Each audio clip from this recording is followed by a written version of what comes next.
우리가 지금 칼빈주의 5대 교리를 계속해서 배우고 있습니다. 첫 번째 교리로서는 전적인 타락에 대해서 배웠습니다. 이 칼빈주의 5대 교리라는 것이 정리가 되어진 배경에 도르트 회의가 있었고, 그 도르트 회의의 가장 핵심적인 문제는 예정의 문제를 가지고서 이제 다툼이 있었다라고 했습니다.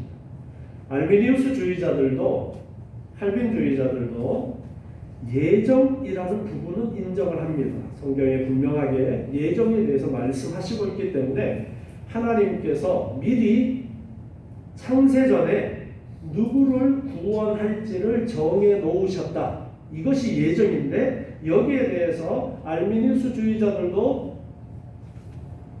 인정을 하고 칼빈주의자들도 인정을 합니다.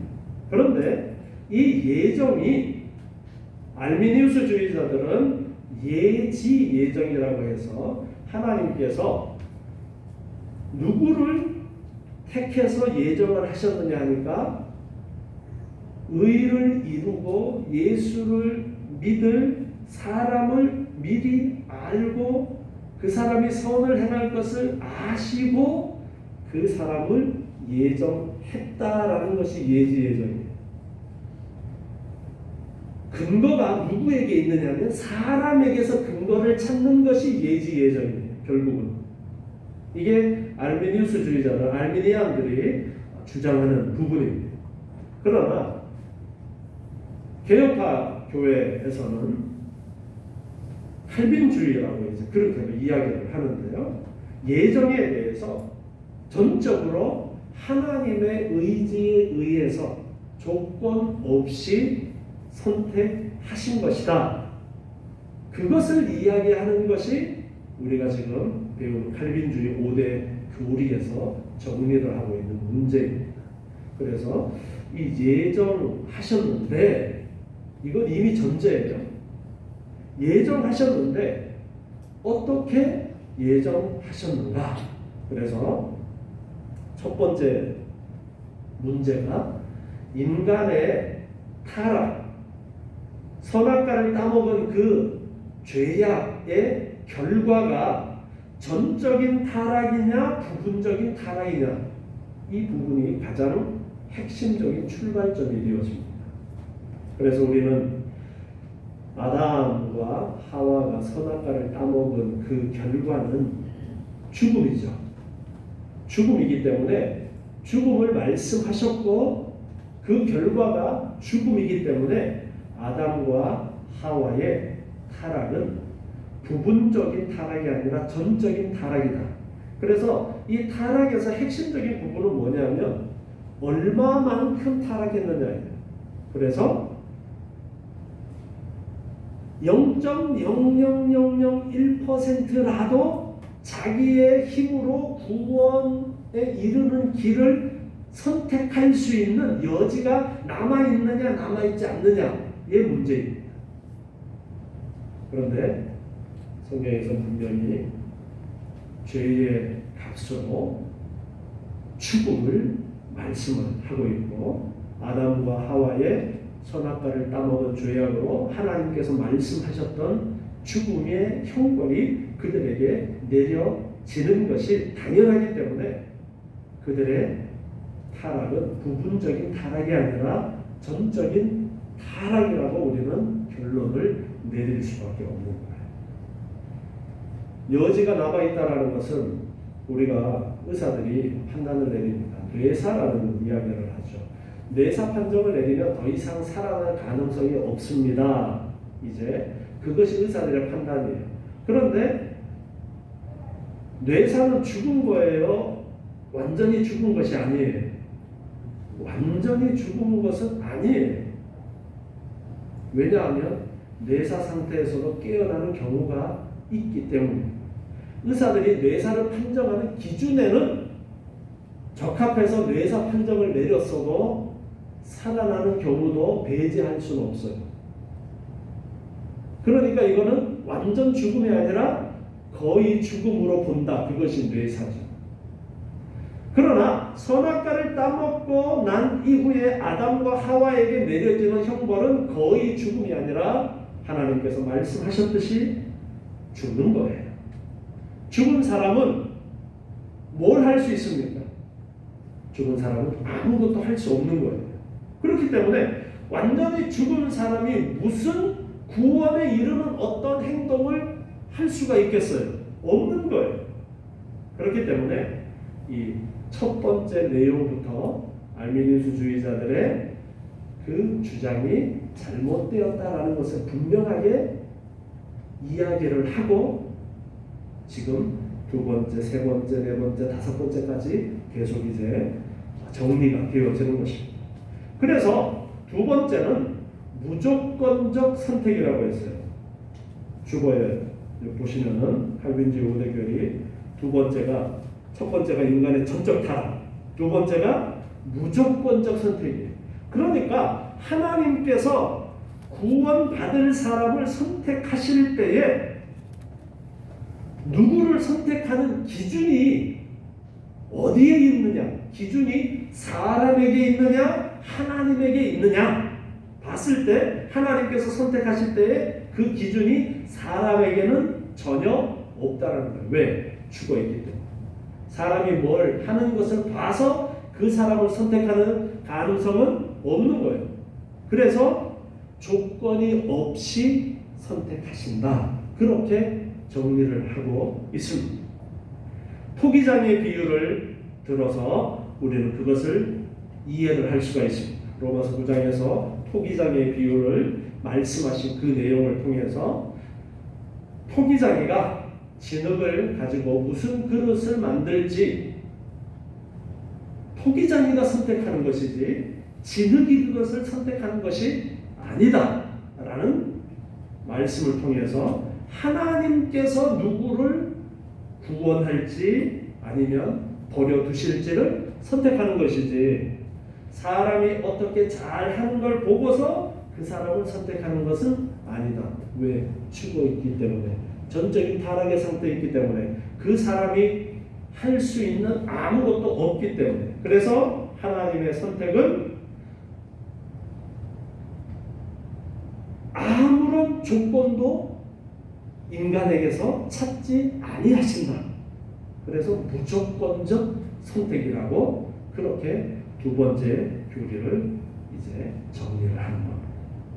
그리고 세 번째, 자, 그러면 하나님께서 선택을 하실 때에 조건 없이 오직 하나님의 의지에 의해서 내가 누구를 선택할지, 그래서 에서와 야곱에 의해도 말씀하셨죠. 하나님께서 에서하고 야곱이 쌍둥이인데 그 중에 하나님이 야곱을 택하여서 아브라함의 계보를 잇는 믿음의 사람으로 세우시겠다라는 결정을 하나님이 하신 것처럼 아직 그 어떤 선도 행하지 않을 때에 하나님이 선택을 하셨다. 그러면 구원할 자를 선택을 하셨는데 구원할 자를 조건 없이 선택을 하셨어요. 그러면 예수님께서 이 땅에 오신 대속이라는 부분, 대신해서 죄값을 치루어 주시는 것을 대속이라고 그러죠. 예수님께서 대신해서 죄값을 치루어 주시는 그 구속의 범위는 어디까지 있냐? 예수님께서 세상의 모든 사람들의 죄값을 다 치르셨느냐? 아니면 하나님이 택한 자들의 죄값만 치르기 위해서 이 땅에 오셨느냐의 문제를 다루는 것이 세 번째. 자, 그러면 예수님께서 이 땅에 오신 것은 세상의 모든 사람들의 죄값을 다 감당하시기 위해서예요? 아니면 택함 받은 자들만을 위해서 오신 거겠어요? 택함 받은 자들만을 위해서 이 땅에 오신 거예요. 이제 그렇게 연결이 되어집니다. 그래서 우리가 성경을 볼 때에도 이러한 어떤 하나의 줄기를, 뼈대를 가지고서 성경을 이해해야 됩니다. 예수님께서는 그래서 세상의 모든 사람들이 아니라 성부 아버지 하나님께서 나에게 주신 자, 나의 양, 이런 표현들을 통해서 제한적인 구속을, 제한적인 대속을 말씀하고 있는 거예요. 만약에 예수님께서 이 세상의 모든 사람들의 죄값을 다 치르셨다라고 해버리면, 그러면 보편 구원이 되어지는 거예요. 세상의 모든 사람들이 다 구원받아야 되는 걸로 되어지는 거예요. 그런데 예수님께서 누가 구원을 얻는다고 그랬어요? 예수를 어떻게 하는 자가? 믿는 자가. 그러니까 예수님이 이 세상의 모든 사람들을 위해서 죄값을 치르셨는데 믿을 필요가 있는 거예요. 믿을 필요가 없어지는 거예요. 그러다 보니까 알미니우스 주의자들이 예지예정이라는 그러한 생각들을 해내게 되어지는 거예요. 그러나 하나님의 속성, 하나님이 어떤 분이신가를 우리가 바로 알고, 그리고 성경을 잘 이해를 하면 전적인 타락이고 하나님의 선택은 무조건적 선택이고, 예수님께서 이 땅에 오신 이유도 세상의 모든 사람들의 죄값을 치르기 위해서가 아니라 하나님의 택한 자들, 이미 창세전에 예정하신 그 사람들을 위해서만 죄값을 치르기 위해서 이 땅에 오신 거예요. 그래서 아담과 하와와 우리는 피로 연결이 되어져 있습니다. 아담과 하와의 일반적인 생육권, 정자와 난자가 만나는 그 생물학에서 따져보면은, 제가 성경 공부 시간에 그런 설명도 드렸는데요, 정자와 난자의 만남에 의해서 자녀가 태어나는 것이 일반적인 생육법이죠. 그렇게 태어난 사람들은 지금 우리가 아담이라고 했어요? 아담이 아니라고 그랬어요? 아담이라고 제가 설명드렸죠? 네. 일반적인 생육법으로 태어나면은 아담의 일부가 되어지는 거예요. 우리 자녀들이 내 몸의 일부가 자라나서 되어진 거예요.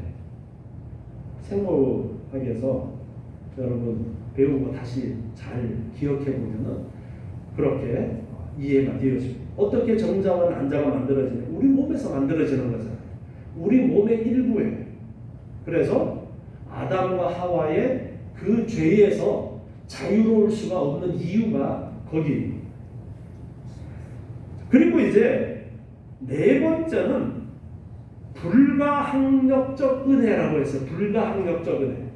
자, 그러면 하나님께서 택한 사람이 있어요. 그 사람을 위해서 예수님이 오셨어요. 그러면 그 사람이 어떻게 예수 그리스도와 예수 그리스도의 대속이라는 십자가를 지시고 죄값을 치르시고 죽으시고 부활하시고 승천하신 그 효력과 연결이 되어지느냐. 아담과는 피로 연결이 되어져 있는데 예수님께서는 두 번째 아담이라고 그렇게 우리가 성경에서 이해를 할 수 있는데, 예수님과 어떻게 연결이 되어질 수 있느냐, 연결고리가 뭐냐, 그것을 믿음이라고 말씀하고 있어요. 예수님을 믿으면, 자, 그러면 누가 믿느냐예요. 누가 믿을 수 있느냐. 자, 지금 알미니우스 주의자들도 칼빈주의자들도 구원이라는 문제에 있어서 믿음을 배제할 수가 없어요. 왜? 믿음으로 구원을 얻기 때문에. 믿음으로 구원을 얻는데, 믿으니까 인간이 믿는 거잖아요. 인간이 믿는 거니까, 그러니까 인간이 전적으로 타락한 것이 아니라 뭔가 조금이라도 가능성이 남아있도록 타락이기 때문에 믿는 거 아닌가, 그렇게 생각을 한 것이 알미니우스주의자들. 그런데 성경을 통해서 우리에게 가르쳐 주시는 것은 죽음이에요. 전적으로 타락했어. 자, 그러면 뭔가 믿음이라는 액션을, 행동을 하기 위해서는 살아야 돼요? 죽은 상태에서도 가능해요? 살아야 됩니다. 살아야 뭘 하죠? 그래서 거듭난다라는 말씀을 하십니다. 중생, 거듭남, 다시 태어나는 그런 말씀을 하십니다. 예수님께서 거듭나야 된다는 말씀을 하신 게 그래서 하신 거예요. 그래서 거듭난다. 다시 태어난다. 그런데 어떻게 우리가 다시 태어날 수 있느냐? 우리는 할 수가 없어요. 죽은 사람이 어떻게 다시 살아나요?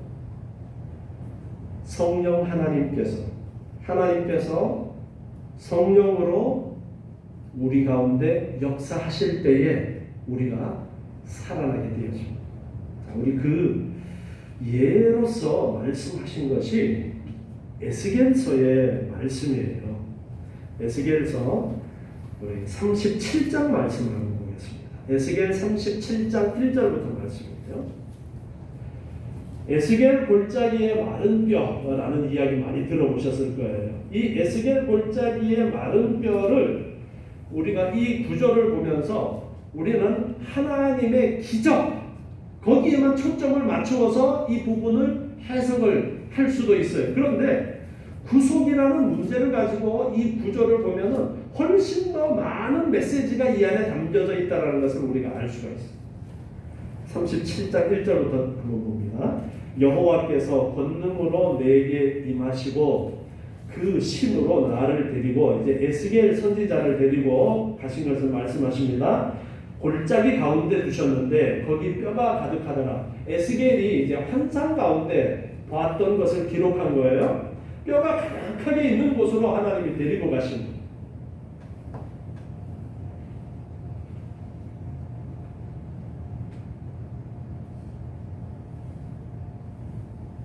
이 앞에 있는 36장 16절부터 말씀도 한번 봅니다.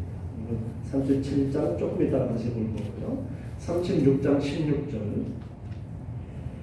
여호와의 말씀이 또 내게 임하여 가라사대, 에스겔 선지자에게 하나님의 말씀이 임했는데요. 인자야, 이스라엘 족속이 그 고토에 거할 때에, 옛날 땅에 이제 거할 때에 그 행위로 그 땅을 더럽혔나니 나 보기에 그 소위가 월경 중에 있는 여인의 부정함과 같았느니라.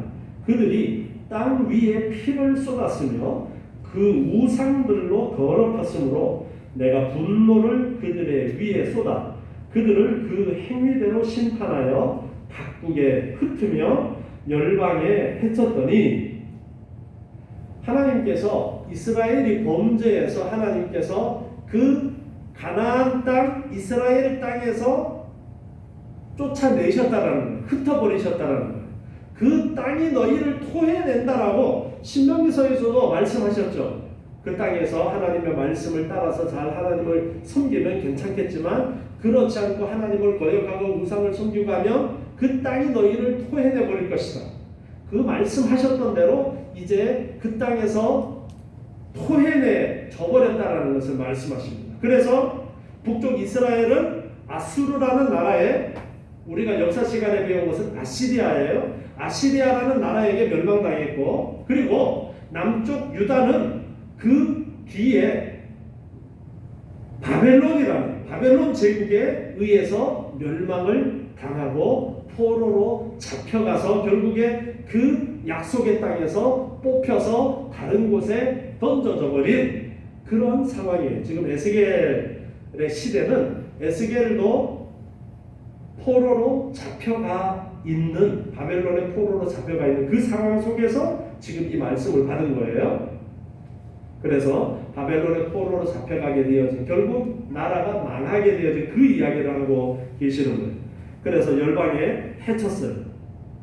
20절에 그들의 이른바 그 열국에서 내 거룩한 이름이 그들로 인하여 더러워졌나니, 하나님의 이름이 그들 때문에 더러워졌다라는 거예요. 야, 이스라엘이 섬기던 여호와라는 신은 힘이 없나봐, 나라가 망했어, 이런 소리를 듣게 되었다라는 거예요. 곧 사람들이 그들을 가리켜 이르기를 그들은 여호와의 백성이라도 여호와의 땅에서 떠난 자라 하였음이니라. 그러나 이스라엘 족속이 들어간 그 열국에서 더럽힌 내 거룩한 이름을 내가 아꼈노라. 하나님께서 하나님의 이름이 더러워졌는데 하나님께서는 하나님의 이름이 더럽혀진 것을 그냥 계시지 않는다.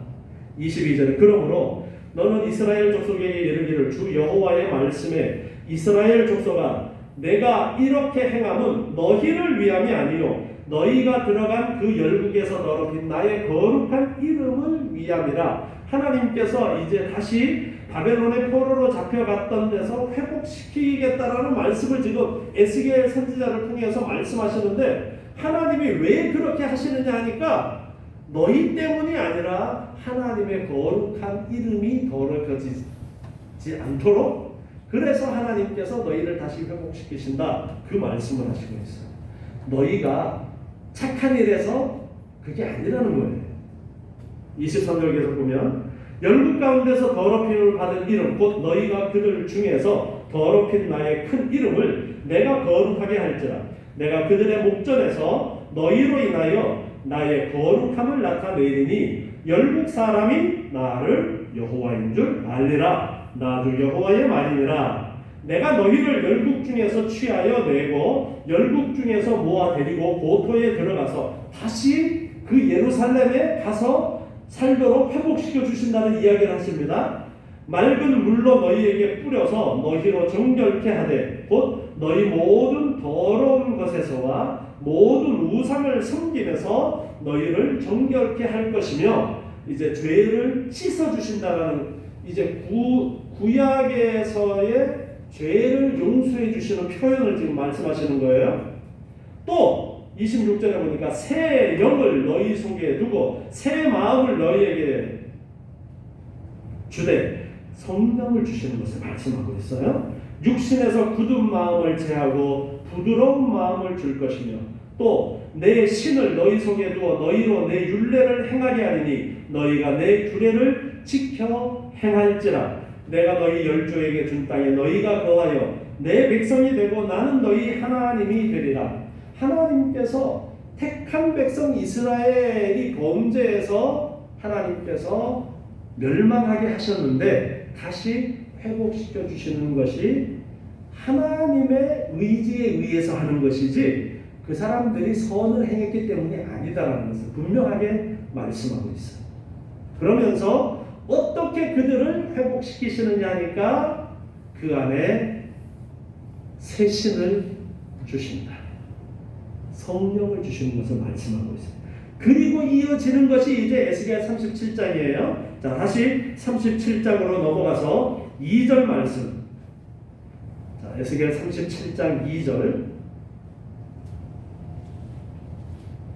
나를 그 뼈 사방으로 지나게 하시고 뼈가 어마어마하게 많이 있어요. 해골들이 그냥 즐비한 그 골짜기로 에스겔을 안내를 했어요. 나를 그 사방으로 지나게 하시기로 본즉 그 골짜기 지면에 뼈가 심이 많고 아주 말랐더라. 그가 내게 이르시되 인자야 이 뼈들이 능히 살겠느냐? 이 뼈들이 살 수 있겠느냐 물었어요. 내가 대답하되 주 여호와여 주께서 아시나이다. 뼈가 어떻게 살아날 수 있겠어요? 하나님만 아시지요. 그렇게 대답합니다. 또 내게 이르시되 너는 이 모든 뼈에게 대언하여 이르기를 너희 마른 뼈들아 여호와의 말씀을 들을지어다. 주 여호와께서 이 뼈들에게 말씀하시기를 내가 생기로 너희에게 들어가게 하리니 너희가 살리라. 너희 위에 힘줄을 두고 살을 입히고 가죽으로 덮고 너희 속에 생기를 두리니 너희가 살리라. 또 나를 여호와인 줄 알리라 하셨다 하라. 에스겔 선지자에게 이렇게 말하도록 하나님이 말씀을 하셔요. 뼈들한테 살아나라고. 살도 생기고 힘줄도 생기고 해서 살아나도록 그 명령을 하라는 겁니다. 이에 내가 명을 조차 대언하니 하나님의 명하라는 대로 이제 말을 했어요. 대언할 때에 소리가 나고 움직이더니 이 뼈 저 뼈가 들어맞아서 뼈들이 서로 연락하더라. 뼈가 서로 연결이 됐어요. 내가 또 보니 그 뼈에 힘줄이 생기고 살이 오르고 그 위에 가죽이 덮이나 그 속에 생기는 없더라. 마침 영화의 장면 같죠. 뼈들이 막 붙고 힘줄이 생기고 살이 올라오고 그런 영화 장면들 있죠. 여기에서 모티브를 따왔을 거예요 아마. 이 장면을 읽으면은 부활 때를 이렇게 생각을 하게 돼요. 그런데 여기에는 구원에 대한 엄청난 메시지가 들어있는 거예요. 제가 왜 이 구절을 오늘 택했는가 연결해서 한번 생각해 보세요. 9절에 계속 봅니다. 또 내게 이르시되 인자야 너는 생기를 향하여 대언하라. 생기에게 대언하여 이르기를 주 여호와의 말씀에 생기야 사방에서부터 와서 이 사망을 당한 자에게 붙어서 살게 하라 하였다 하라. 이에 내가 그 명대로 대언하였더니 생기가 그들에게 들어가매 그들이 곧 살아 일어나서 서는데 극히 큰 군대다. 또 내게 이르시되 인자야 이 뼈들은 이스라엘 온 족속이라.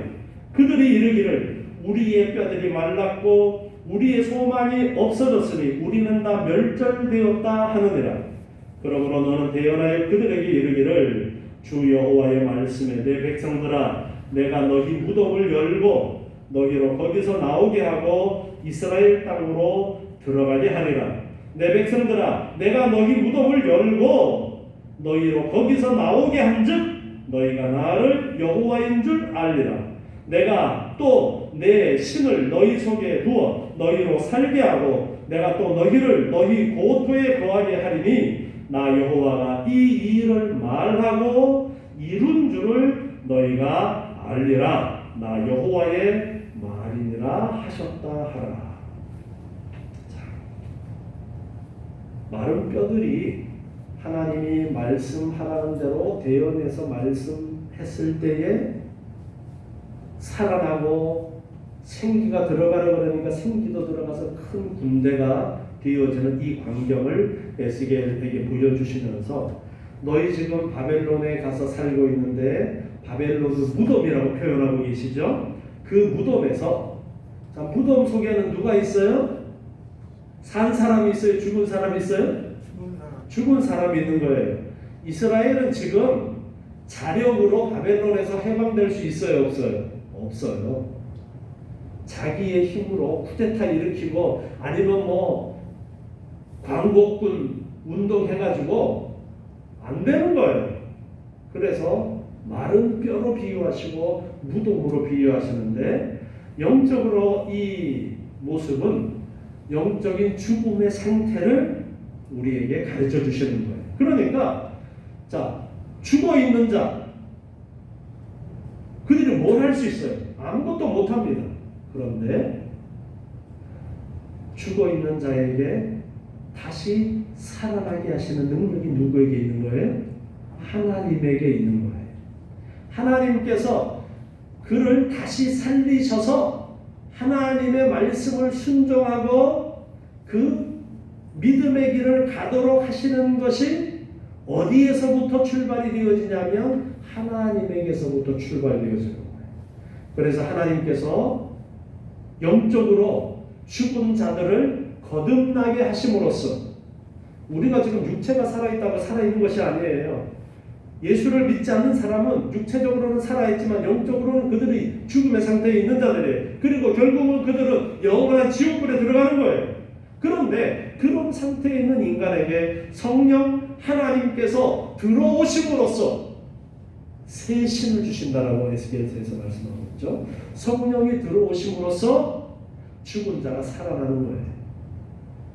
하나님이 택한 자에게는 이렇게 성령을 주셔서 살아나게 하시는 거예요.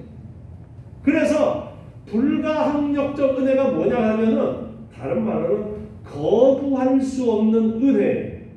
하나님의 은혜가 택한 자에게 임하는데 나는 싫어요. 안 된다라는 거예요. 하나님이 택한 자에게 성령이 임하시면 그냥 살아나는 거예요. 거듭나는 거예요. 중생이 되어지는 거예요. 예수를 부정하고 예수를 핍박하던 자들이 성령이 그 속에 들어가는 중생의 역사가 일어나면 믿어지는 걸 어떻게 해요? 예수가 믿어지는 걸 어떻게 해요? 자, 이렇게 예수를 믿게 되어졌어요. 이게 인간의 노력의 결과예요? 아닌 거예요. 하나님께서 그를 살리셨기 때문에, 하나님께서 그 안에 구원의 믿음의 길을 가도록 하시는 생명을 불어넣어 주셨기 때문에 가능한 거예요. 그래서 하나님이 택한 자에게 성령의 은혜를 주시는, 다른 말로는 또 유효한 부르심이라고도 표현하는데요, 그를 부르시는 성령의 역사의 과정이 있을 때에 인간은 그것을 거부할 수 없다는 거예요. 그것이 네 번째 교리였습니다. 불가항력적 은혜. 우리가 마태복음 13장에 보면은요, 마태복음 13장에 씨 뿌리는 비유가 나와요. 여러분 잘 아시죠? 씨 뿌리는 비유가 쭉 나오는데, 자, 씨 뿌리는 비유에서 씨 뿌리는 비유의 내용을 쭉 읽고 나서 옛날 제가 어릴 때 목사님들의 설교를 들은 기억은 그거예요. 여러분, 우리도 좋은 땅이 되도록 노력해야 됩니다.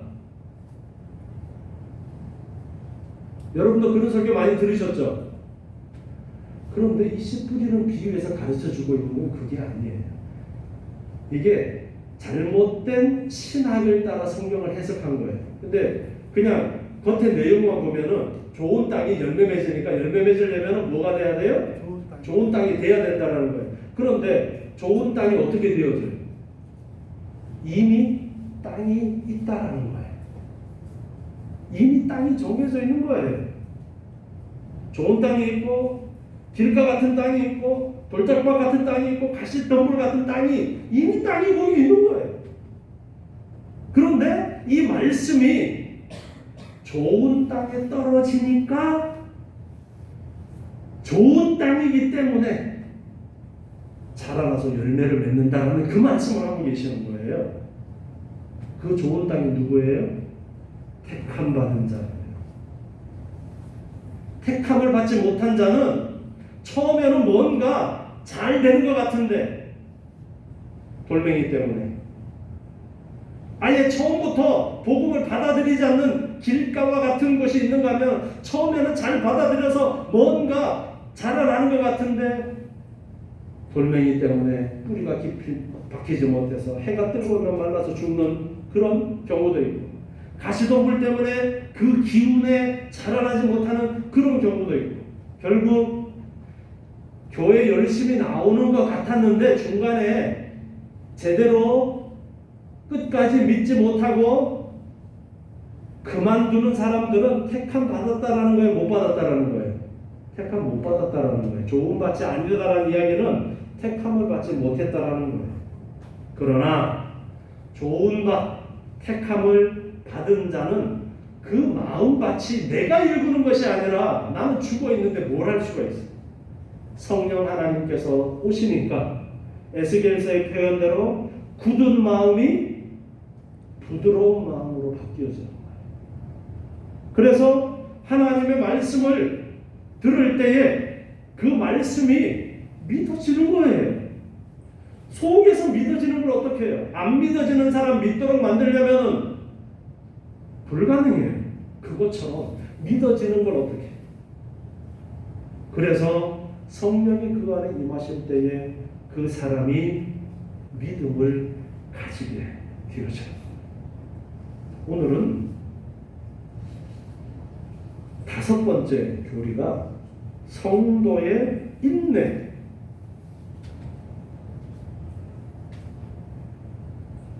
다시 다른 말로는 궁극적 구원, 그렇게 이야기하는데 이게 무슨 말씀이냐면, 자, 성령으로 거듭난 사람이 중간에 믿음을 포기하게 되는 경우가 있을까 없을까의 문제입니다. 제가 앞에서 지금 씨 뿌리는 비유를 가지고 밭 이야기를 했어요. 좋은 밭과 가시덤불 처음에는 잘 자라는데 주변의 환난과 핍박에 믿음이 사그라져 버렸어. 그러면 그 사람은 구원받지 못하잖아요. 그죠?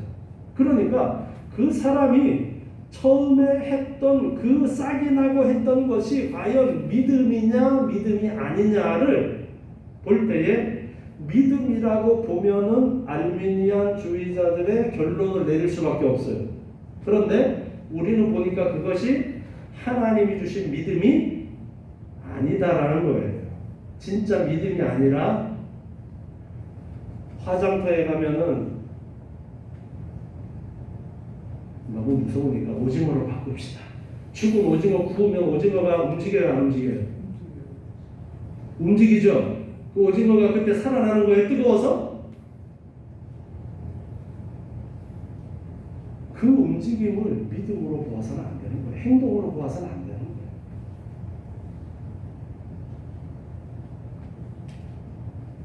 그래서 좋은 밭은 당연히 좋은 열매를 맺히게 되는데, 하나님의 택함을 받은 사람은 끝까지 그 믿음을 유지해 나가면서 때로는 쓰러지게 돼요. 그러나 다시 일어나서 그 믿음을 회복하고 구원에 이르게 된다라는 말씀이 5번째 교리가 되어지는 거예요. 그래서 끝까지 인내하고 결국에는 구원을 이루게 되어진다는 겁니다.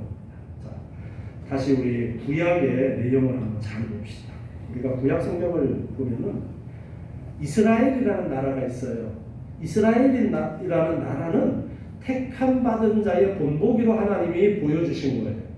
아브라함에게 약속을 주시고 아브라함의 그 약속에 따라서 그 이스라엘이라는 한 나라, 아브라함, 이삭, 야곱, 그리고 야곱의 아들들로서 애굽에 내려가서 한 나라를 이루어서 출애굽하게 되어지고, 하나님께서 아브라함에게 약속하셨던 그 가나안 땅에 들어가서 살게 되어지는 거예요. 이게 하나님이 우리를 구원하시는 역사를 보여주고 있어요. 애굽에서 나올 때 이거를 이제 구원이라고 그렇게 영적으로 이해를 할 수 있어요. 애굽에서 나올 때 그들의 노력으로 나왔어요? 아니죠. 하나님이 모세라는 사람을 택하시고 모세를 통해서 그들을 이끌어내셨어요. 그리고 약속의 땅에 들어가게 하셨어요. 자, 약속의 땅에 들어가는 데는 또 어떤 하나님이 숨겨놓은 의미가 있다고 그랬죠. 모세가 그들을 이끌고 들어갔어요? 여호수아가 그들을 이끌고 들어갔어요? 여호수아가 그들을 이끌고 들어갑니다. 모세가 당연히 이끌고 들어가야 되는데 하나님이 왜 여기서 지도자를 바꾸시느냐? 여호수아의 이름이 누구의 이름과 같은 뜻이라고 그랬어요? 예수님의 이름과 같은 뜻이라고 그랬어요. 그래서 모세, 율법을 대표하는 율법으로 거기에 들어가는 것이 아니라 예수 그리스도로 약속의 땅, 하나님의 나라에 천국에 들어갈 수 있다는 것을 보여주시는 그러한 의미가 거기에 또 담겨져 있는 거예요. 자, 그런데 실제로 가나안 땅이 천국은 아니에요. 그러한 의미를 보여주시는 것입니다. 자, 그런데 가나안 땅에 그들이 들어가서 살면서 어땠어요? 잘 살았어요? 하나님의 말씀 잘 순종해 살았어요? 얼마 가지 않아서 사사기서부터 벌써 하나님을 잊어버리고 주변 나라들을 우상을 섬기고 그런 일들이 계속 반복되어지는 거예요. 그러다가 어떻게 되었냐? 북쪽 이스라엘 망하고 남쪽의 유다도 결국 바벨론에 멸망당합니다. 멸망. 끝나버렸어요. 아니, 출애굽한 건 어디 가버렸어요? 하나님이 이스라엘을 택했는데 그 이스라엘 어디 가버렸어요? 끝나버렸어요. 끝. 성경이 그걸로 끝납니까? 아니, 그 바벨론의 포로로 잡혀가 있는데도 하나님이 에스겔 선지자 세워가지고 또 말씀하시는 거예요. 무슨 말씀을 하시느냐? 지금 너희의 상태가 마른 뼈와 같은 상태인데 하나님이 다시 살려서 약속의 땅 가나안에 가나안 땅에 가서 살도록 하겠다. 이 이야기를 하시는 거예요.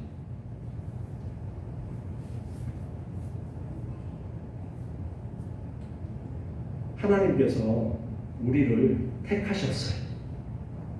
그리고 성령으로 거듭나게 하시고 예수를 믿게 하셨어요. 그런데 지금 우리의 상황이 어떻습니까?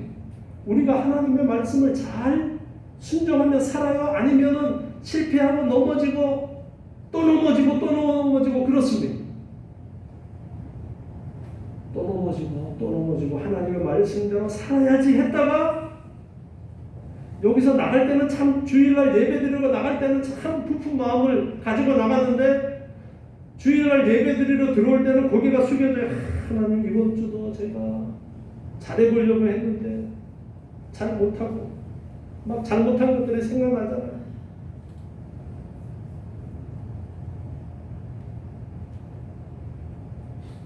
우리가 야고보서 말씀을 배웠어요. 신명기서 말씀을 배우고 나서는 신명기서 말씀을 통해서 우리는 다 신명기 말씀을 갖다 대고 비교하면은 우리는 다 죄인입니다. 이렇게 고백할 수밖에 없게 만들어요. 그리고 야고보서 말씀을 보니까 우리의 믿음의 행함이 삶을 통해서 드러나야 된다는 것을 말씀하고 있잖아요. 그런데 이 믿음의 행함이라는 행함이 조건이 아니에요. 결과예요.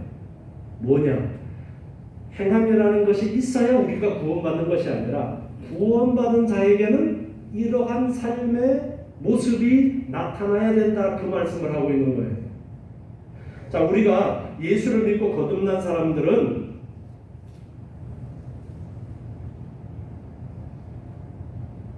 살아있어요. 살아있다는 게 뭐냐면 내가 하나님 앞에 죄를 지을 수도 있어요. 그런데 죄 짓고 나서 그냥 그대로 있는 것이 아니라 다시 그 잘못이 깨달아지고 하나님 앞에 범죄한 것이 죄송스럽고 그래서 하나님 앞에 그 죄를 내려놓고 회개하고 다시 삶을 새롭게 하려는 그러한 모습이 우리 안에 있느냐 없느냐. 진짜 거듭난 사람은 그런 모습이 있는 거예요. 여러분 안에 그런 모습이 있습니까? 그렇다면은 살아있는 거예요. 그런데 자, 끝까지 우리를 인도하시는 것은 성령 하나님께서 우리 안에서 우리를 떠나지 아니하시기 때문에 우리를 끝까지 하나님의 말씀 가운데 있도록 이끌어 주시는 그러한 은혜가 있는 거예요. 오늘 말씀을 보면요, 누가 우리를 그리스도의 사랑에서 끊으리요? 환난이나 곤고나 핍박이나 기근이나 적신이나 위험이나 칼이라 그 어떤 것도 하나님의 사랑에서 우리를 끊을 수 없다. 그것을 말씀하고 있습니다. 우리가 살아가면서 여러 가지 일들이 있지만 우리가 그 믿음을 끝까지 유지해 나갈 수 있도록 우리 힘으로 버티라고 하면 못 버티는데 이제 우리 안에 성령을 주셔서 새로운 사람이 되었기 때문에 전적으로 타락했던 구원받기 전의 인간하고는 다른 인간이 된 거예요. 이제는 우리 안에 성령 하나님께서 우리와 함께 하시면서 끊임없이 하나님이 기뻐하시는 그 길을 가도록 하는 그 원동력이 우리 안에 들어와 있는 거예요. 이게 내가 하는 것 같지만 내가 할 수 있도록 이 안에 역사하시는 성령 하나님이 계시는 거예요. 그래서 야고보서의 말씀과 같은 그러한 행함이 너희에게 있어야 되는데 야 너희들 그런 행함이 없다면 너희 구원받지 못한 것일 수도 있어. 그런 이야기를 하는 거예요. 그래서 우리가 정말 하나님의 선택을 받고 성령으로 부르심을 받고 예수를 믿어서 지금 하나님의 택함을 받은 자녀라면 우리는 중간에 넘어지는 것으로 끝나지 않고 가시덤불 때문에 우리의 믿음이 거기서 끝나지 않고 어떠한 시련이 있어도 어떤 어려움이 있어도 끝까지 다시 일어나고 다시 일어나고 그 믿음을 지키는 그런 삶을 살 것이다. 이것을 우리는 성경에서 배우게 됩니다. 우리가 그렇게 은혜를 입은 자가 하나님의 택함받은 자고, 하나님의 택함받은 자는 하나님이 포기하지 않고 하나님이 택했고 하나님이 여기까지 이끌어 오셨기 때문에 하나님께서 우리를 결국에는 약속의 땅 하늘나라에, 이스라엘 구약의 역사로서는 하나님께서 약속하신 그 가나안 땅에 다시 들어가도록 하나님이 이끌어 주시는 것처럼, 그렇기 때문에 우리는 우리의 믿음이 중도에 끝나는 것이 아니라 중간에 한 20년 동안 교회도 안 나오고 그럴 수도 있어요. 그러나 결국에는 하나님, 제가 잘못했습니다, 회개하고 하나님 앞으로 돌아오게 되어진다는 거예요.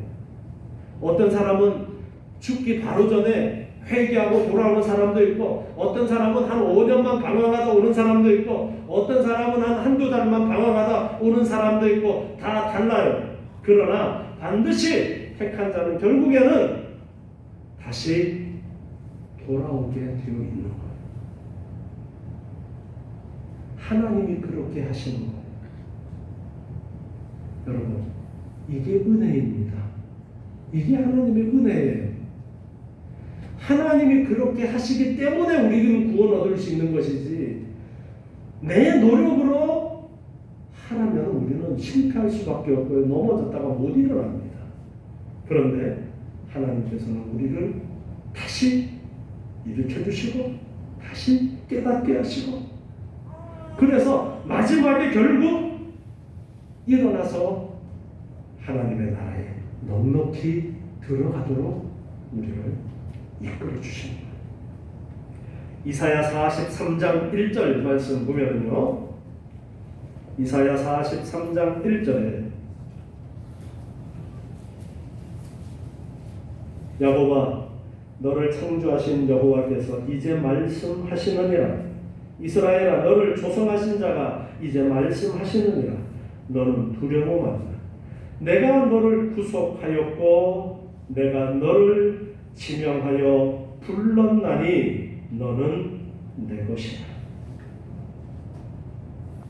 하나님이 부르시고 우리는 하나님의 것이 되었기 때문에 하나님이 포기하지 않는 이상 우리는 끝까지 믿음을 가지고 있게 되어진다는 거예요. 이것이 놀라운 은혜입니다.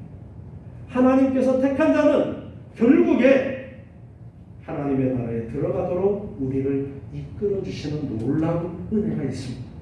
그래서 구속의 모든 역사는 전적으로 하나님께서 창세전에 택하시고 하나님께서 우리를 끝까지 이끌어 주심으로써 결국 하나님의 나라에 들어가게 하시는 하나님의 전적인 사역이지, 내가 하나님을 선택하고 내가 내 힘과 내 노력으로 아등바등해서 하늘나라 올라가는 줄을 붙들고 올라가는 그런 것이 아니라는 것을 아십니다.